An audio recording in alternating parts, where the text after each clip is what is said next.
Farmers today are facing rising costs, volatile markets, and extreme weather.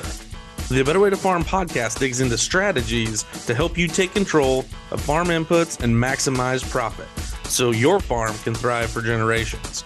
Remember to take advantage of our free resources at abetterwaytofarm.com. Now, from America's Heartland, here's your host. Hey guys, Rod here at A Better Way to Farm, where we increase yields and improve profits and hopefully do a couple of other things. One, teach us to ask questions, and two, just overall make your life better. Hopefully some things to think about, some things to consider as you're going through your farming career. And today we're going to change gears. We're not getting into fertility. We're going to talk about maybe some management kinds of things. So today we want to talk about spring planting success and talking about systems, cross-training, things that can help have a smoother planting season. Welcome to today's episode. We are excited about it. And today we're going to talk about setting your farm up for a smooth season by improving communication, improving planning, and ensuring that your team is cross-trained to avoid bottlenecks. Why does this matter? Well, the fact of the matter is, guys, planning sets the stage for the entire season. We know that mistakes or delays have long-term consequences. And we know that that lost yield that we lose at the beginning is never coming back. Once we take it off the table, it's gone. I don't know about you guys, but sometimes here at our own farm, we have a little trouble getting the communication down like we want it to be. And the person talking is positively sure that they said exactly what they needed to, that it was crystal clear, that no one could have possibly misunderstood. And two or three or everybody that was listening completely drew the wrong conclusion. Or not necessarily the wrong conclusion, a different conclusion. If they all drew the same conclusion, obviously the one doing the talking did the wrong thing. We know that cross-training helps prevent chaos because if someone gets sick, something breaks down, unexpected issues arise, we need to be able to jump back and forth and help one another. And I think oftentimes as we get into this, where we get into it really hard is in haying season when we get to running hard. It's not planning, but it's the same thing. And all of a sudden, somebody has to take off and go to the doctor.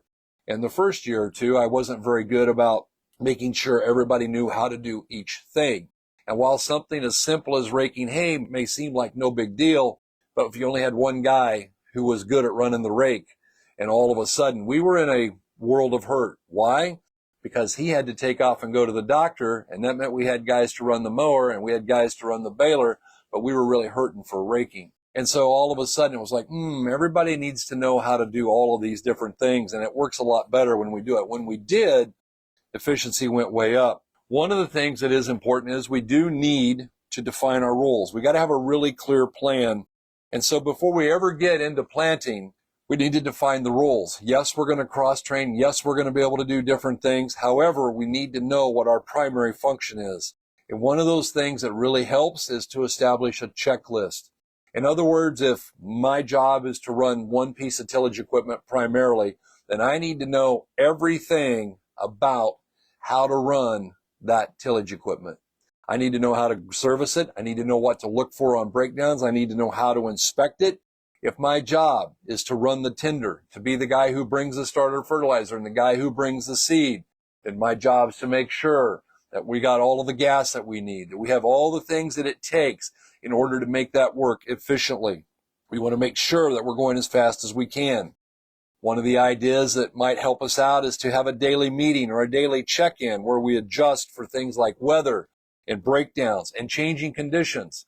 Sometimes it rained over there, but it didn't rain over here. And all of a sudden we got to make a big change in what we're going to go do and who's going to go do it. But if we don't communicate it, they're not going to know it by osmosis. The fact of the matter is, communication is the key in talking through those things. I'm going to talk about here at the end, you're going, not another meeting. I got some ideas at the end here that I think will help you make your meetings go better, be more effective, and not be a big waste of time. You know, maybe we've got to go over and make sure everyone knows how to run the technology and how to take care of the data management. Things like how do we use the field maps? How do we obtain the planting scripts? How do we know what micronutrients and what starter to put on what field? How do we know which seed, which hybrid goes on what field and not on another one? Because I'm assuming that all of those things are varying field by field for you. You know, It's good if they have some idea as to how to use the soil test data to guide those decisions. And the fact is, everyone needs to have access to the critical farm data, not just one person. I was just recently, someone shared with me, they have a business, and in that business, there are multiple people who are involved, and one of the people took it upon themselves to become the guardian of all the info, and they made themselves administrator of some different aspects of that business, and they were the only ones that could access that information. And while a territorial dispute might be fun for some, it's highly ineffective for everybody else. And until they got that issue resolved and had it so that everyone could get to the information that they needed, things really slowed down and it wasn't very effective. So how are we going to improve this communication for this smoother season? Well, number one, what do we have for a system that works? Is it group text? Is it radios? Is it some kind of farm management software? What is that? I know within our team for selling, we've come up with a deal called GroupMe, and it has been very, very effective because we just put the people into the group that need to be there, that need the information, and it's not wide open to the whole world, and we're not sending out a bunch of individual text. We're trying to keep track of, is it this text list or this text list? Because in the GroupMe, it's one specific group, and I know exactly what I'm going to get when I send that, and the people know exactly who they're going to send it to when they respond. And we've found that to be a big, big help. Another thing that's really key in the communication is to have very clear expectations.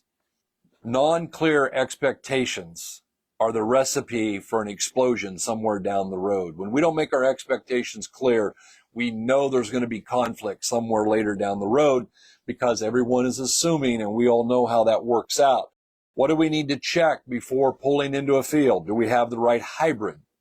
As we're leaving a field, have we shared any breakdowns or potential things that we see going wrong? Are we hearing a bearing squeak? Are we noticing the things that are going on, and are we communicating that?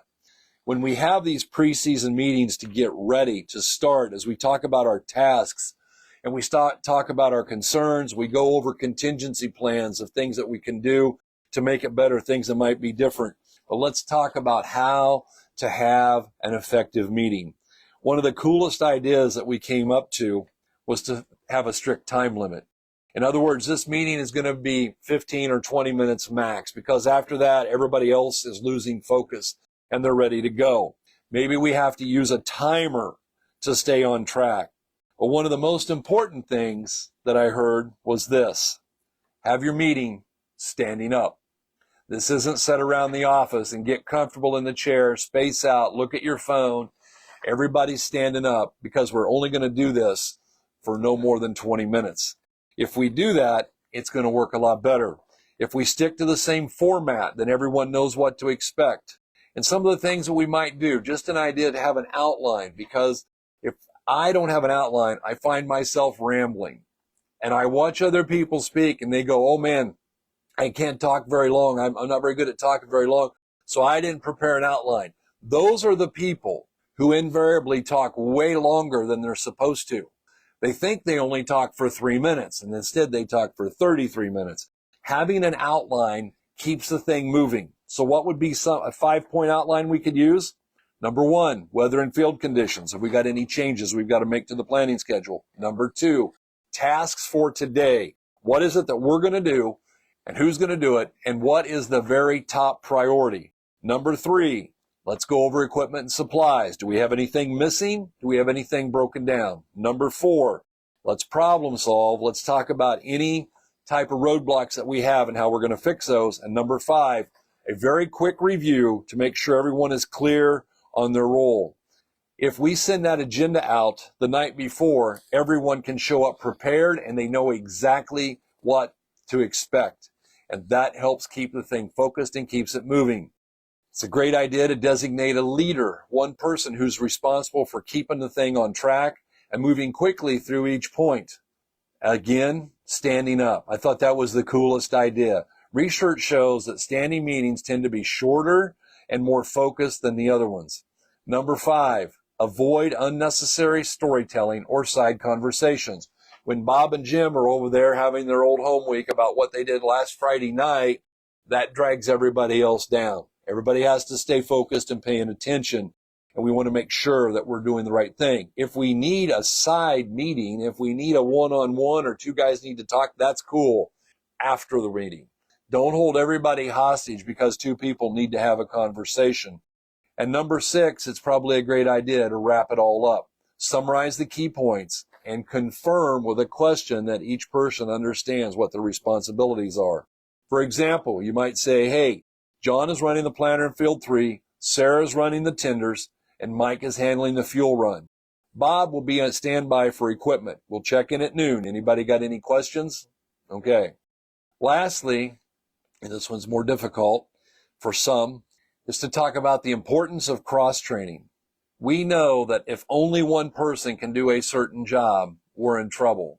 If that person doesn't show, that person gets sick, life happens, and all of a sudden they can't be there. That makes unnecessary delays, and we don't want those. We want to avoid those delays if someone is unavailable, and it allows for a lot more flexibility. How are we going to do that?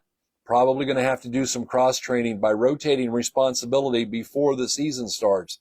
Practice, that would be one of the things. And part of this may be we're preparing for 2026.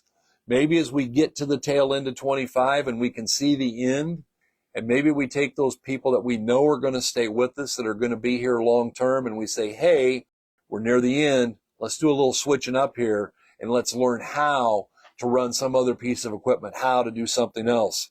You know, the fact of the matter is nothing beats hands-on training. So if the sprayer operator gets to run the planter, the tractor driver gets to run the seed tender, somebody else gets to go get parts while the parts man learns how to drive something that he hasn't driven before, those might be a good thing. One of the things that's helped our team, not on the farm as much as in our business, but the girls have done a great job of setting up guides, maybe written, maybe videos, but we have a private Facebook page, and there are guides within those that people can go to and study and learn in order to become better at what they do. And I might have you guys might have you think about the fact that maybe those would be a great deal, and you can reference them in the middle of the season. So all of that being said, let's review the 3 main areas. Number 1, a solid planning plan and systems will make things go smoothly. Number 2, better communication will eliminate confusion and keep everyone moving in the same direction. And number 3, using that cross-training to make sure that no single person is irreplaceable. Because the fact of the matter is, no matter what happens, come tomorrow, we got to go to the field anyway. So guys, I'll just leave you with this. Here's what I want you to think about. You've listened to all of this, and if you're like me, you're going, ooh, I hate another meeting. I don't like anything about this, so let's go one other angle. What is one thing? This is your charge. What's one thing that you can change or implement this week that can make your planting season run smoother this spring? Sometimes we get confused. We say, I can't do all of that, so I'm not going to do anything. Let's go with one thing. The power of one more. Let's just figure out one thing that we can do to make this go better, to make it better for all who are involved, to make less stress, to make more success, and to be able to come in and finish strong. Guys, that's just something to think about. I hope that you consider this. We appreciate you. If you find value in what we do, share us with a friend. Thank you for tuning in, and we really do hope you're having a better day.